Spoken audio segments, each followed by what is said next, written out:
अस्सलाम वालेकुम everyone. I hope you all are doing well. Welcome back to another session. मैं Mir Saima weeks के top expected MCQs लाई हूँ जो कि आपकी एग्जाम के लिए काफ़ी ज़्यादा इंपॉर्टेंट है। अगर आप जेके एसएसबी के किसी भी एग्जाम के लिए तैयारी कर रहे हो तो ये क्वेश्चंस आपके लिए काफ़ी ज़्यादा इंपॉर्टेंट होने वाले हैं। अगर आप जेकेएसएसबी की कंप्लीट प्रिपरेशन करना चाहते हो तो जेकेसीएस ऐप को आप प्ले स्टोर से डाउनलोड कर सकते हो और ये सारे कोर्सेज आप ऐप पर अवेल कर सकते हो। अगर आपको कोई भी क्वेरी हो तो आप इस दिए गए नंबर पे कांटेक्ट कर सकते हो। तो हमारा पहला क्वेश्चन है, which fundamental right prohibits traffic in human beings, forced labour and employment of children under 14 years of age in hazardous occupation. इनमें से आपको देखने हैं right to freedom, right against exploitation, right to equality, cultural and educational right. Total fundamental rights कितने हैं? Total fundamental rights 6 है। इनमें से यहाँ पे 4 दिए गए हैं, हमें देखना है इनमें से कौन सा फंडामेंटल राइट क्या प्रोहिबिट करता है। ट्रैफिक इन ह्यूमन बींग्स की खरीदो फरोख्त, फोर्स्ड लेबर यानी कि फोर्स करना किसी को बेगार के लिए, ठीक है। एम्प्लॉयमेंट ऑफ चिल्ड्रन यानी कि जो भी बिलो 14 ईयर्स ऑफ एज है उनको क्या करना, उनको प्रोहिबिट करना किसी भी हजार्डस ऑक्यूपेशन में, यानी कि कोई भी इंडस्ट्री उनको एम्प्लॉयमेंट नहीं दे सकती, ठीक है, बिलो 14 ईयर्स ऑफ एज। तो इनमें से आपको चूज करना है कौन सा वो आर्टिकल है। राइट टू फ्रीडम है या राइट अगेंस्ट एक्सप्लॉइटेशन है, राइट टू इक्वालिटी है, कल्चरल या एजुकेशनल राइट है। इनमें से जो राइट ऑप्शन है that is your right against exploitation and it comes under 23 and 24. Okay.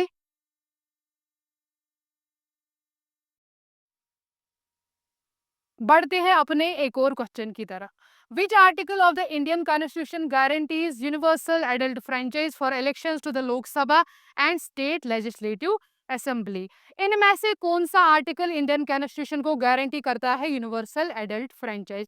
क्या होता है यूनिवर्सल एडल्ट फ्रेंचाइज? यानी कि हर किसी पर्सन को ये अधिकार है वोट करने का, irrespective of caste, colour, creed. हमें कोई भी डिस्क्रिमिनेशन नहीं करनी है, बस ही शुड बी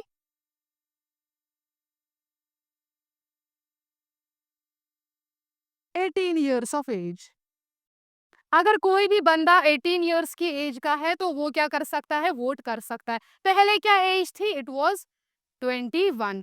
21 से फिर हटा दी गई, कितनी रखी गई? इट वाज 18 अब रखी गई। अच्छा, ये कौन सा कॉन्स्टिट्यूशनल अमेंडमेंट एक्ट था जिसके तहत ये 18 रखी गई? It was 61st। It was 61st constitutional amendment. कब किया गया? 1989। 1989 में कॉन्स्टिट्यूशनल अमेंडमेंट 61st किया गया, जिसके तहत क्या किया गया, 21 से एज क्या रखी गई, 18 एज रखी गई। So what will be the answer? Answer will be C, article 326। I hope this is clear. Now moving on to the next option. Next question, match the following, list first and list second. Fundamental rights और article का के साथ हमें ये match करने हैं। तो equality, equality before law किस वाले, किसके साथ मैच होगा, किस पेयर के साथ में? Article 14। Abolition of untouchability, abolition of untouchability is article 17, ठीक है। Protection of life and personal liberty किसके साथ आएगा? ये आएगा आपके आर्टिकल 21 के साथ। राइट टू एलिमेंट्री एजुकेशन किसके साथ आएगा? ये आएगा आपका 21, यानी कि 6 to 14 ईयर्स की एज के जितने भी बच्चे हैं उनको फ्री एंड कंपल्सरी एजुकेशन देनी है। So what will be the answer? Answer will be A. Moving on to the next question. With reference to the factors influencing public opinion and democracy, consider the following statements. An independent media press acts as the fourth pillar of democracy by keeping citizens informed and holding authorities accountable. Regionalism, casteism, and political apathy among citizens serve as a major structural hindrance to the healthy growth of representative democracy. Public opinion in a representative democracy can only be expressed through formal general elections and cannot be voiced through peaceful protests or press campaign.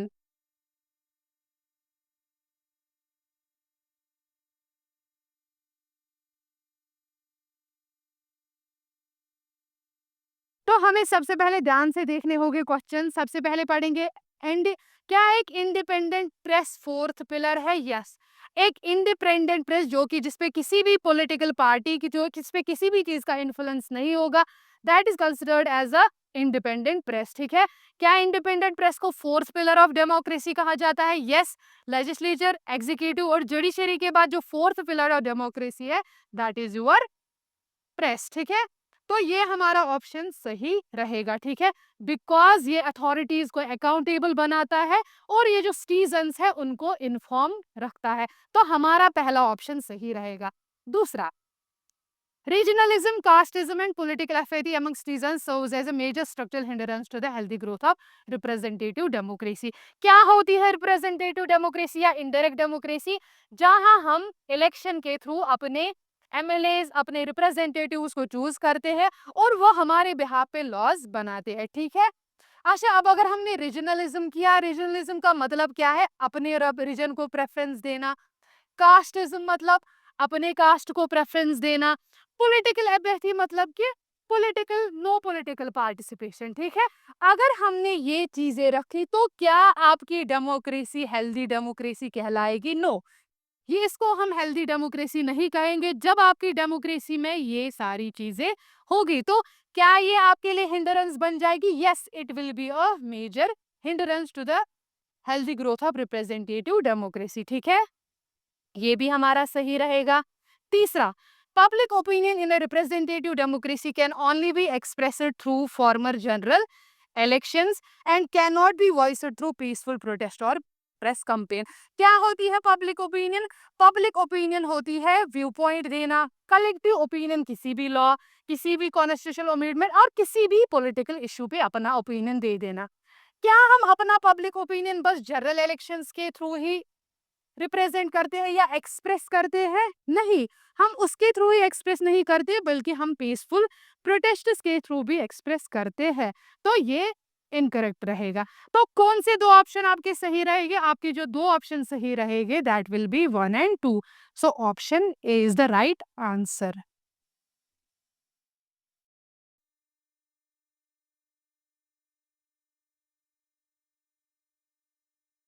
Moving on to the fifth question. Which country is widely known for practicing modern direct democracy using tools like referendums and initiatives? सबसे पहले अगर democracy की बात करेंगे, democracy is of two types, direct democracy और indirect democracy. Direct democracy क्या होती है? डायरेक्ट डेमोक्रेसी वो डेमोक्रेसी होती है जहां पर डायरेक्टली लोग जो होते हैं वो लॉज या कॉन्स्टिट्यूशनल अमेंडमेंट में क्या करते हैं? पार्टिसिपेट करते हैं। दे कैन एक्सेप्ट और reject a law. While as in the indirect democracy, indirect democracy में क्या होता है? हम अपने रिप्रेजेंटेटिव्स को चूज करते हैं और वो हमारे बिहाफ पे क्या करते हैं? हमारे बिहाफ पे लॉज बनाते हैं। तो कौन सी ऐसी डायरेक्ट डेमोक्रेसी है जो क्या करती है, जिन्होंने आज तक रेफरेंडम्स और इनिशिएटिव्स का इस्तेमाल किया है और काफी ज्यादा सक्सेसफुल रही है? That is your C option, Switzerland. ये आप याद रखना। बढ़ते हैं एक और क्वेश्चन की तरफ। Which system of voting is used in India for general elections to elect members of the Lok Sabha and state legislative assembly? तो कौन सा सिस्टम ऑफ वोटिंग यहाँ पे किया जाता है अपने मेंबर्स को चुनने के लिए, अपने रिप्रेजेंटेटिव्स को चुनने के लिए? तो जो यहाँ पे सिस्टम इस्तेमाल होता है इंडिया में, that is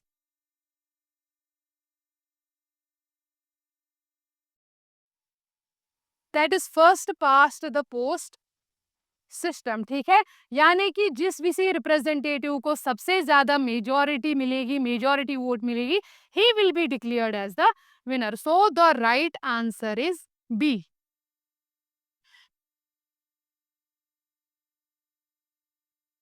question 7। An independent and uncensored press is vital for the survival of a healthy democracy. The press serves as a medium to form objective public opinion and holds the elected government accountable to the people.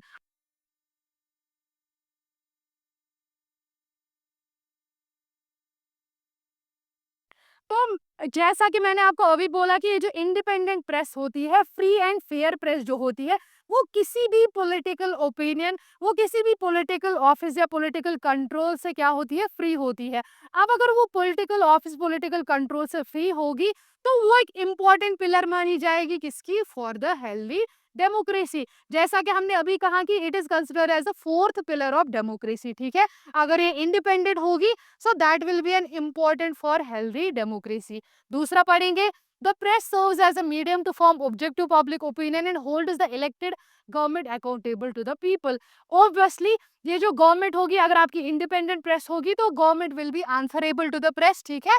और इसको क्या करती है? वो accountable ठहराती है। सो हमारे दोनों option सही है।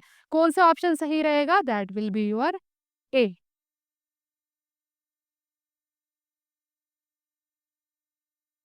Moving on to the next question, match the following. इसमें आपका मैच है, मैं लिस्ट फर्स्ट रिट्स है और दूसरे है इनके टारगेट्स, ठीक है?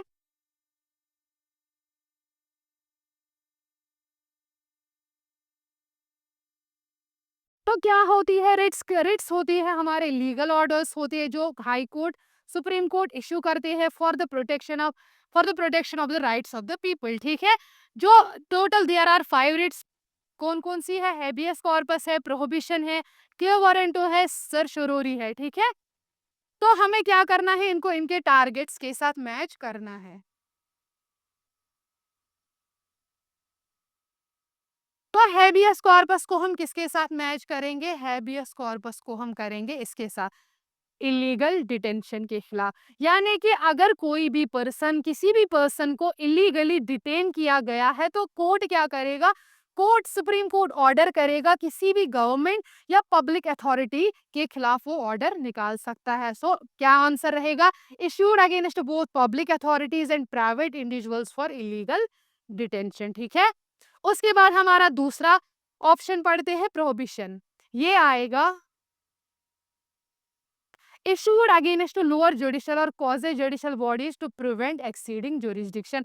अगर वो अपनी jurisdiction से आगे बढ़े, आगे जाएंगे, उसके खिलाफ अपना jurisdiction देंगे, अगर मतलब जितना उनका jurisdiction है, अगर वो अपनी jurisdiction से थोड़ा आगे जाएंगे, तो उनको क्या करेगी? सुप्रीम कोर्ट उनको प्रोहिबिट करेगी, ठीक है?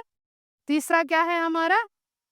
को वारंटो, ठीक है? ये किसके साथ आएगा? C4। किसके लिए किया जाता है issue? Prevent illegal usurpation of a public office by a person. अगर किसी भी पर्सन ने इलीगली, कोई भी इलीगल अपॉइंटमेंट हुआ है, तो उसके खिलाफ ये वाला रिट किया जाएगा, ठीक है? उसके बाद आता है हमारा सर्शरोरी। सर्शरोरी किसके लिए है? It is issue to quash an order already passed by a lower court. अभी हमने देखा था प्रोहिबिशन, ठीक है? प्रोहिबिशन में पहले ही क्या किया जाता है? इसको पहले ही प्रोहिबिट किया जाता है, ऑर्डर पास करने से पहले ही, ठीक है? अगर वो अपनी जुरिस्डिक्शन से आगे जाएंगे। यहाँ पे ऑलरेडी ऑर्डर पास हुआ है, उसको कॉश यानी कि उसको कैंसल किया जाता है थ्रू सर्शरोरी, ठीक है? I hope this is clear.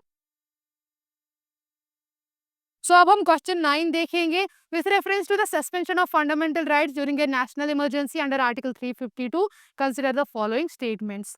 Rights under Article 19 are automatically suspended when a national emergency is declared on grounds of war or external aggression। तो अंडर आर्टिकल 358 राइट्स जितने भी 19 के अंडर आते हैं वो ऑटोमेटिकली सस्पेंड हो जाते हैं। यस। दूसरा क्या है? Rights guaranteed under article 20, protection in respect of conviction, and 21, protection of life and personal liberty can never be suspended under any emergency, ठीक है? तो ये जो दो आर्टिकल है, ये बस वॉर और एक्सटर्नल इमरजेंसी के टाइम पे सस्पेंड हो जाएंगे, बाकी किसी भी टाइम ये सस्पेंड नहीं होते। तीसरा, article 19 remains suspended even if the national emergency is declared on the grounds of armed rebellion. क्या आर्टिकल 19 इस टाइम भी सस्पेंड होता है जब आर्मड रेबिलियन होता है? नो। ये बस किसके टाइम पे सस्पेंड होता है? जब वॉर एंड एक्सटर्नल एग्रेशन होता है, ठीक है? Which of the statements given below are correct? तो हमारा जो पहला और दूसरा ऑप्शन है वो हमारा सही रहेगा, यानी कि ऑप्शन ए।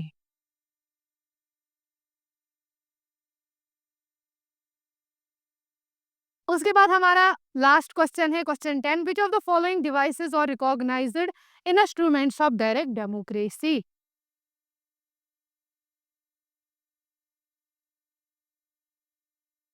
इनमें से हमें करेक्ट ऑप्शन को चूज करना है, कौन कौन से डायरेक्ट डेमोक्रेसी के इंस्ट्रूमेंट्स है। सबसे पहले रेफरेंडम, यानी कि अपना ओपिनियन देना किसी भी लॉ या कॉन्स्टिट्यूशनल अमेंडमेंट पे, यस। इनिशिएटिव, इनिशिएटिव होता है यहाँ से ही लॉ को इनिशिएट करना या किसी अमेंडमेंट को यहाँ से ही लोग जब इनिशिएट करते हैं।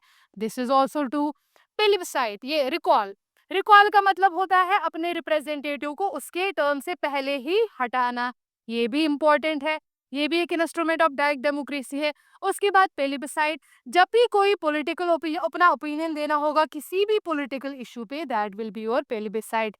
दीज आर ऑल, ये चारों किसके इंस्ट्रूमेंट्स है, डायरेक्ट डेमोक्रेसी पे, ठीक है। तो अब आप यहाँ पे थोड़ा सा डिफरेंस कीजिए। रेफरेंडम जो होता है ये किसी लॉ या कॉन्स्टिट्यूशनल अमेंडमेंट पे होता है, प्लेबिसाइट किस पे होता है, ये किसी पॉलिटिकल इशू पे अपना वोट देना होता है। तो ये चारों किसके अंडर आएंगे, ये चारों हमें डायरेक्ट डेमोक्रेसी के अंडर आएंगे, ठीक है। तो कौन सा ऑप्शन रहेगा, option D. So this was about today's session. See you in the next session. Until then, fi amanillah.